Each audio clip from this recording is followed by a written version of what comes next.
네, 오늘 우리에게 허락해 주신 말씀은 마태복음 24장 1절부터 14절 말씀입니다. 마태복음 24장 1절부터 14절 말씀입니다. 다 찾으신 줄 믿고 저와 여러분이 한 절씩 교독하겠습니다.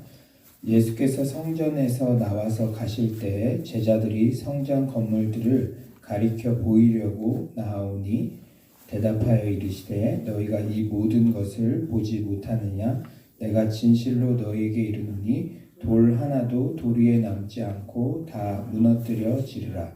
예수께서 감람산 위에 앉으셨을 때 제자들이 조용히 와서 이르되 우리에게 이르소서 어느 때에 이런 일이 있겠사오며 또 주의 임하심과 세상 끝에는 무슨 징조가 있사오리이까? 예수께서 대답하여 이르시되 너희가 사람의 미혹을 받지 않도록 주의하라. 많은 사람이 내 이름으로 와서 이르되 나는 그리스도라 하여 많은 사람을 미혹하리라. 난리와 난리 소문을 듣겠으나 너희는 삼가 두려워하지 말라. 이런 일이 있어야 하되 아직 끝은 아니니라.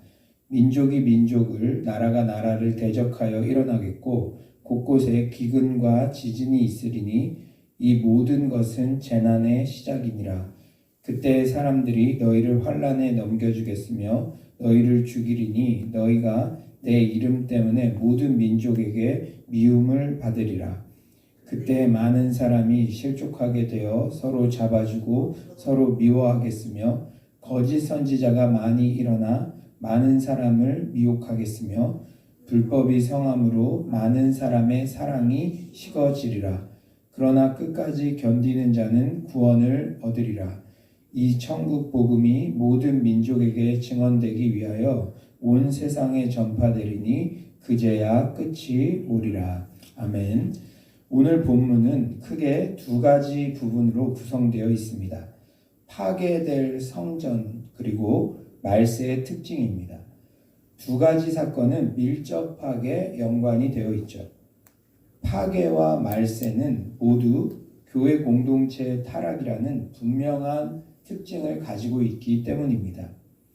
먼저 1에서 2절을 한번 온라인으로 들으시는 분들도 다 같이 한번 읽어봅시다. 우리 다 같이 시작. 예수께서 성전에서 나와서 가실 때 제자들이 성전 건물들을 가리켜 보이려고 나아오니 대답하여 이르시되 너희가 이 모든 것을 보지 못하느냐? 내가 진실로 너희에게 이르노니 돌 하나도 돌 위에 남지 않고 다 무너뜨려지리라. 1절에 나오는 성전은 바로 헤롯 대성전을 상징합니다. 권력의 정당성이 없었던 헤롯 대왕은 유대인의 환심을 사기 위해 으리으리한 성전을 지었습니다. 아마 제자들이 성전 건물들을 가리킨 것은 그 대단한 위용과 화려한 외관 등에 대한 관심의 표시였을 것입니다. 하지만 예수님께서는 전혀 뜻밖의 말씀을 하시죠. 돌 하나도 돌 위에 남지 않고 다 무너뜨려지리라. 성전이 완전히 무너진다는 말씀입니다. 이 말씀은 AD 70년 로마의 디도 장군이 예루살렘으로 진격했을 때 그대로 이루어졌죠. 예수님의 성전 파괴 예언은 유대인들의 입장에서는 전혀 받아들일 수 없는 신성 모독의 말이었습니다. 유대인들은 성전에 대한 자부심이 대단했죠.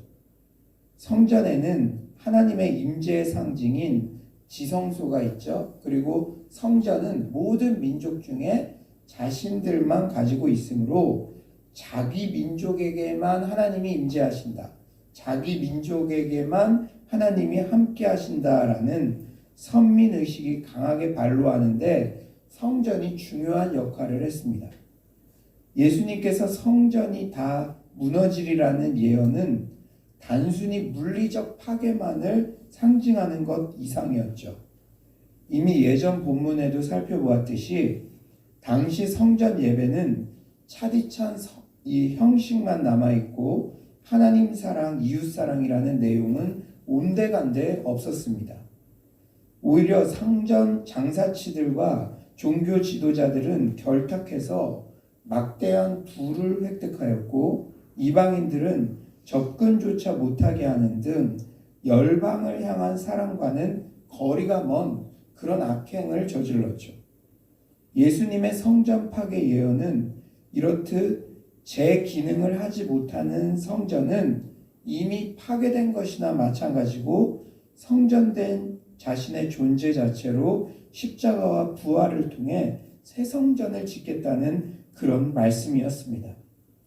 코로나19의 시기 예수님의 성전 파괴 예언이 참으로 많은 생각을 우리에게 하게 합니다. 사실 코로나19가 장기화되면서 그렇게 크고 멋지고 최상의 시설을 자랑하던 교회 공간들이 예전에 비해서 많이 활용되고 있지 못하죠. 이럴 때 우리 모두는 정말 우리의 예배 가운데 사랑과 자비, 정의와 공의 등 진정한 예배의 정신이 살아있었는지 진지하게 돌아보아야 합니다. 혹시 우리 안에 그런 공간이 있고 외형적인 것은 있지만 그러한 진정한 예배와 교회의 정신과 내용이 빠져 있어서 성전이 있음에도 불구하고 파괴된 것 같은 그러한 시간들을 보내고 있지는 않은지 우리 각자가 우리 자신을 먼저 되돌아보는 그런 시간이 필요할 줄 믿습니다. 지난주 몇몇 성도님들과 함께 코로나19 시대의 서울로 목회 방향에 대해서 나누었습니다.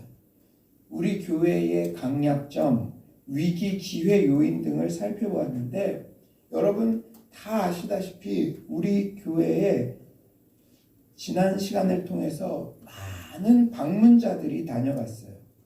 이 방문자가 온다는 것은 그만큼 교회 이미지가 그래도 호의적으로 비쳤기 때문이죠. 그 이유 중 하나가 학교 공간을 우리 교회가 쉐어하여 다음 세대들에게 재정을 흘러보내는 그런 부분들이 사람들에게 좋게 인식된 것 같습니다. 물론 다음 세대 우리 아이들을 위한 양육, 소그룹 교제 등을 위해서 잘 준비된 교회 공간은 정말 필요합니다. 이제 돌아오는 주일부터 컴패션 그로잉 EOE 양육도 하고 그러려면은 지금 이제 학교 공간도 코로나로 여러 제한되는 공간들이 있는데 그 아이들이 마음껏 양육받을 수 있는 그런 공간들이 있으면 너무나도 좋죠. 우리 교회에도 하나님의 때에 그런 공간들이 잘 갖추어지기를 늘 기도하고 있습니다. 하지만 오늘 본문의 말씀 앞에서 교회의 외형적 모습도 중요하지만 얼마나 보이지 않는 선한 영향력을 흘러보내는가, 얼마나 사랑과 정의라는 예배의 정신과 하나님의 임재가 모임마다 강력하게 임하고 있는가를 늘 점검하며 명심해야 합니다. 이제 제자들은 성전 파괴 예언을 듣자 바로 이어서 말세 때에 대해서 질문합니다. 오늘 제가 이 온라인으로 들으시는 분들 위해서 조금 큰 목소리로 설교를 하고 있는데 잘 들리실 줄 믿습니다. 우리 3절, 우리 온라인으로 들으시는 분들도 한번 다 같이 한번 읽어봅시다. 3절입니다. 시작. 예수께서 감람산 위에 앉으셨을 때에 제자들이 조용히 와서 이르되 우리에게 이르소서 어느 때에 이런 일이 있겠사오며 또 주의 임하심과 세상 끝에는 무슨 징조가 있사오리이까. 이에 대한 예수님의 대답을 통해서 우리가 말세지말에 어떤 태도로 신앙생활을 해야 하는지 중요한 길잡이가 됩니다. 첫째로는 거짓 가르침, 즉 미혹의 영을 조심해야 한다는 거예요. 우리 4에서 5절 한번 다 같이 한번 큰 목소리로 읽어볼까요? 4에서 5절입니다. 시작. 예수께서 대답하여 이르시되 너희가 사람의 미혹을 받지 않도록 주의하라. 많은 사람이 내 이름으로 와서 너희 나는 그리스도라 하여 많은 사람을 미혹하게 하리라. 11절에는 거짓 선지자가 많이 일어나 많은 사람을 미혹하겠으며 또 이렇게 말씀하시죠. 늘 제가 교회 중심적으로 신앙생활을 해야 한다고 말씀드리는 이유가 바로 이것입니다. 여러분들을 우리 교회에 보내신 것은 우연이 아니에요. 제 이름은 조우현이지만 우리의 만남은 우연이 아니라 하나님의 철저한 섭리가 있다는 것입니다. 하나님의 섭리 가운데 지역교회에 세우신 저 같은 주의 사역자에게 저 같은 주의 사역자를 충성되이 여기셔서 여러분 한 명 한 명을 맡겨주신 것이에요. 여러분을 위해서 늘 기도하며 말씀으로 양육하며 이런 인격적 관계, 목양적 관계가 이루어진 목회자에게 신앙적인 지도를 받아야 됩니다. 여러분, 여러분의 아이가 이렇게 태어났다고 생각해 보세요. 그 아이가 동양젓을 한 번은 어떻게 받을 수가 있겠죠. 먹을 수가 있겠죠. 급한 상황에는. 그런데 엄마가 매일 보면서 그 아이의 영양 상태나 발육 상태를 보면서 젖도 물리고 여러 가지 음식을 만들어 먹이고 그래야지, 아무리 옆집에 엄마가 잘 사는 것 같고 뭐 젖이 좋다고 그런 게 있는지 없는지 모르겠지만 그런다 할지라도 그것은 맞지 않는 거예요. 여러분, 우리가 이 말세 때에 이 외부에서 이렇게 뭘 공급을 받고 이런 것들은 외식처럼 한 번 정도 뭐 그렇게 할 수는 있겠죠. 그러나 이곳저곳 이 기도원 저 기도원 그렇게 하다 보면은 이 말세 때 특히 미혹의 영이 있기 때문에 여러분들이 어느 곳에 가서 뭐 기도를 받는다든지 말씀을 배운다든지 그럴 때 그 강의하는 그 말씀을 가르치는 분과 인격적인 관계가 있습니까? 목양이라는 것은 단순히 기도를 받고 말씀을 듣는 것, 그것으로 그치는 것이 아니라 전반적인 것이죠. 목양의 상황 하에 이분에게는 이런 영향이 지금 필요한 것 같다. 우리 공동체에 지금은 신약을 배워야겠다. 구약을 배워야겠다. 이 전체적인 시각에서 그러한 목양의 꼴을 먹이는 것이죠.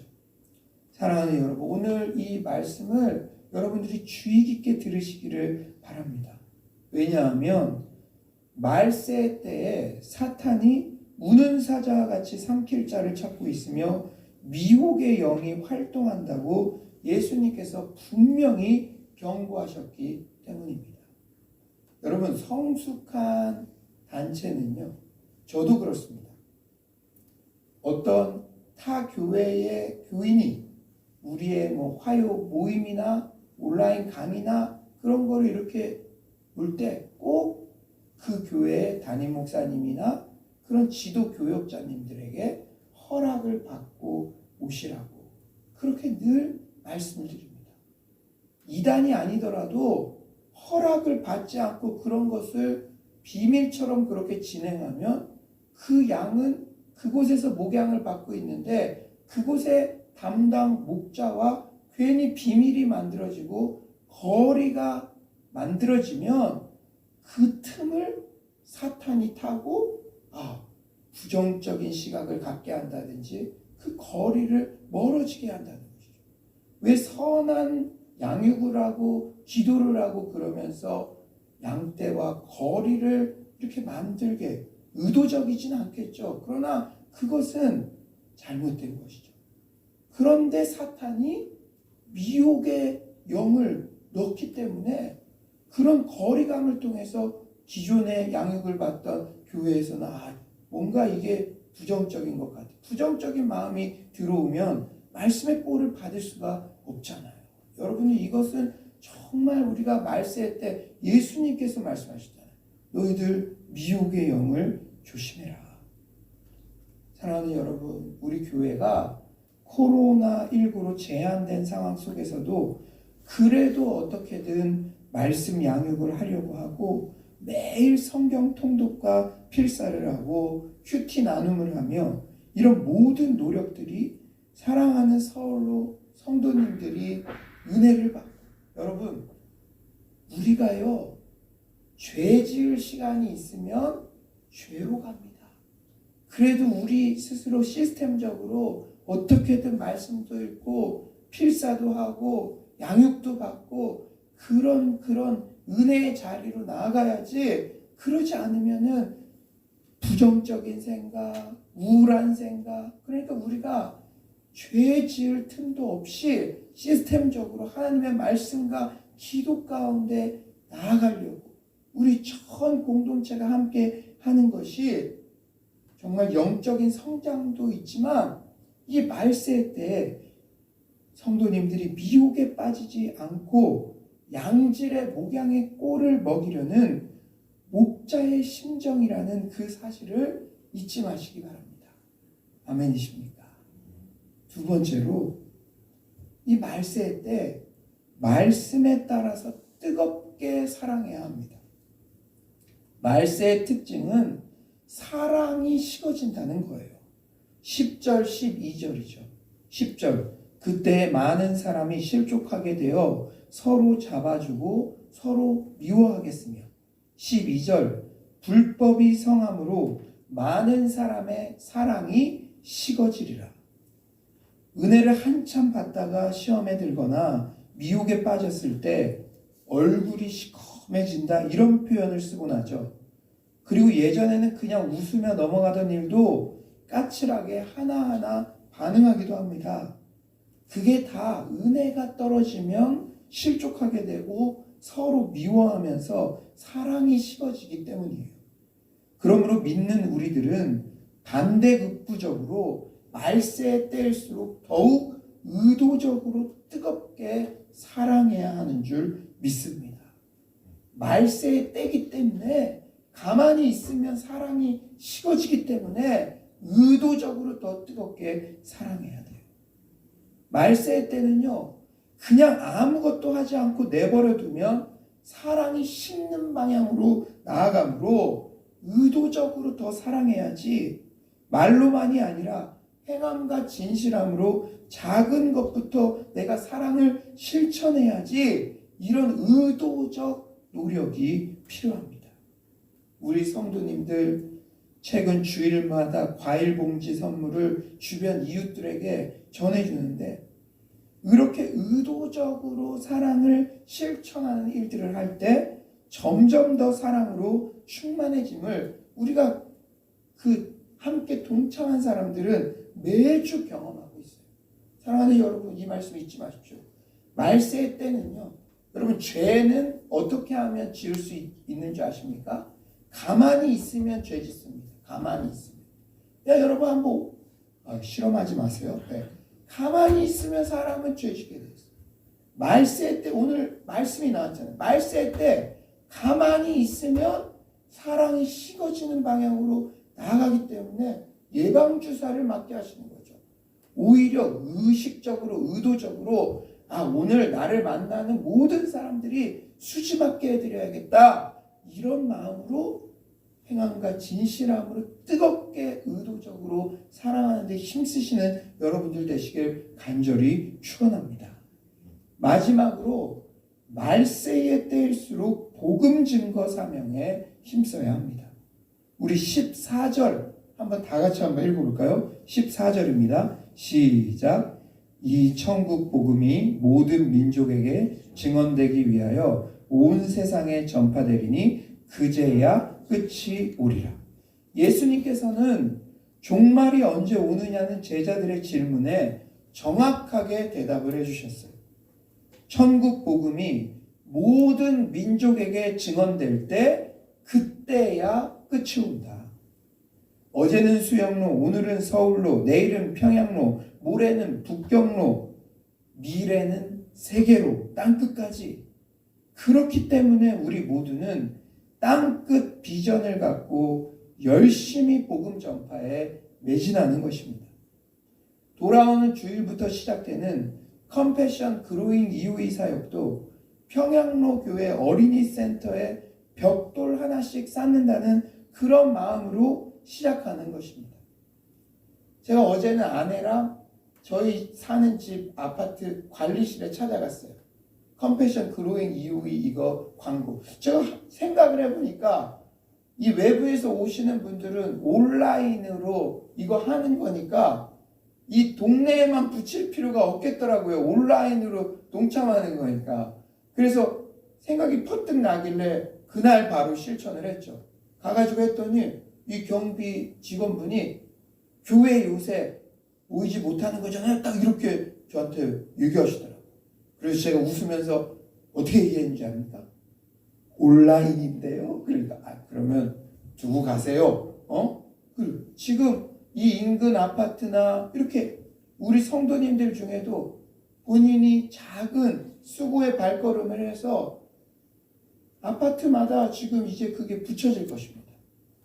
우리 교회에 오셨던 이 컴패션 부대표님, 양승구 대표님께도 우리 그 포스터를 보여드리고 저희가 개척하는 마음으로 2주 동안 집중적으로 기도하고 있습니다. 그러니까 그렇게 잘 준비하고 있는 교회인이 하나님께서 정말로 은혜 주실 줄 믿습니다. 저도 시작할 때까지 기도할게요. 그리고 지금 제가 이게 온라인이니까 정말 다음 세대 특별한 그러한 강사분들도 이 토요일날 온라인이니까 이게 제가 또 그 생각이 들더라고요. 뭐 부산에 있는 분이나 뭐 어디에 있는 분이든지 미국에 있는 분이라도 온라인으로 들어와서 교육을 하면 되잖아요. 그래서 우리 내부의 인원들 주일날 우리 교역자들이 잘 그렇게 또 섬기고 혹 주일날 못 오는 외부의 인원들, 우리 지인들 온라인으로 들어오면 정말로 그런 강사분들도 특별히 섭외할 수도 있겠구나 그런 마음이 들어서 또 적극적으로 또 이렇게 기도하면서 반응을 기다리고 있습니다. 왜 그렇게 적극적으로 우리가 한 발짝 한 발짝 나아갑니까? 할 거는 하는 거죠. 우리의 최선을 다해서 나아가는 이유는 평양로 교회에 대한 예수님께서 열방에 땅끝까지 복음이 전파되면 주님이 재림하신다, 끝난다 그 말씀을 하셨으니까 우리가 이 강동 땅에 있을지라도 우리의 비전은 월드 비전. 어떤 사역을 하든지 한 명이 오든지 아니면 내가 거울을 보면서 연습을 하든지 우리가 어떤 사역을 하든지 우리의 목표는 이 열방, 땅끝 복음 전파 거기에 맞춰져 있어야 될 줄 믿습니다. 우리의 일상의 작은 실천들을 통해서 이렇듯 세계 열방 복음 전파의 하나님의 빅픽처는 하나씩 성취되어 가고 있는 줄 믿습니다. 이제 말씀을 정리하겠어요. 오늘 본문이 우리에게 주시는 교훈이 무엇입니까? 우리 교회가 화려한 건물과 편리한 공간을 자랑할 수는 없어도 보이지 않는 영향력, 사랑과 공의의 정신, 무엇보다 하나님의 임재 가득한 그런 예배가 드려지는 그런 교회 되기를 간절히 축원합니다. 또한 말세의 때 거짓 가르침을 조심하며 서로 뜨겁게 더욱 사랑하며 복음 전파 사명에 최선을 다하는 서울로의 모든 성도님들 되시기를 간절히 축원합니다.